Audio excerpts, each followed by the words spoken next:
आज खरं तर वसमत तालुक्यामधील एक उमद नेतृत्व, आंबेडकरी चळवळीतील एक डॅशिंग नेतृत्व, सन्माननीय राजकुमारजी यंगडे, अतिशय सेवाभावी वृत्ती असलेलं हे नेतृत्व आहे. म्हणून समाजाने परत त्यांना नगरसेवक पदी निवडून दिलेलं आहे. असे आपले राजकुमारजी यंगडे यांचा वाढदिवस मोठ्या हर्ष उल्हासामध्ये संपन्न होत आहे. माझाही वाढदिवस आज आहे. पुरगावला तिथं म्हणजे काही उपासक आलेले आहेत, परंतु माझ्या वाढदिवसापेक्षाही मी राजकुमारजीच्या वाढदिवसाला अधिक महत्त्व देतो. कारण आंबेडकरी चळवळीमध्ये खूप चांगलं महत्त्वाचं योगदान अनेक वर्षापासून त्यांचं राहिलेलं आहे. समाजाला अशा नेतृत्वाची गरज आहे. सर्वांच्या सुखादुःखामध्ये धावून जाणारं हे नेतृत्व आहे. म्हणून राजकुमारजीचा वाढदिवस दरवर्षी हर्षोल्लासामध्ये साजरा होत असतो.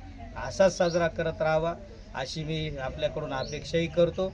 आणि राजकुमारजीच्या भावी जीवनासाठी मी बुद्ध धम्म संघाचं बल त्यांना मिळावं अशी एक मंगलकामना व्यक्त करतो. बाबासाहेब आंबेडकरांचं बल, त्यांच्या विचाराचं बल त्यांना मिळत राहावं आणि त्यांच्या हातून उत्तरोत्तर लोककल्याणकारी कार्य घडत राहावेत अशी मंगलकामना त्यांच्या वाढदिवसाच्या निमित्ताने व्यक्त करतो. त्यांना शुभेच्छा देतो. त्यांचं भावी जीवन सुख समृद्धीचं यशाचं अशी मंगलकामना व्यक्त करतो. आणि माझाही आपण सन्मान सत्कार केला त्याबद्दल सर्वांच्या प्रति मंगल भावना व्यक्त करतो. सर्वांचं मंगल.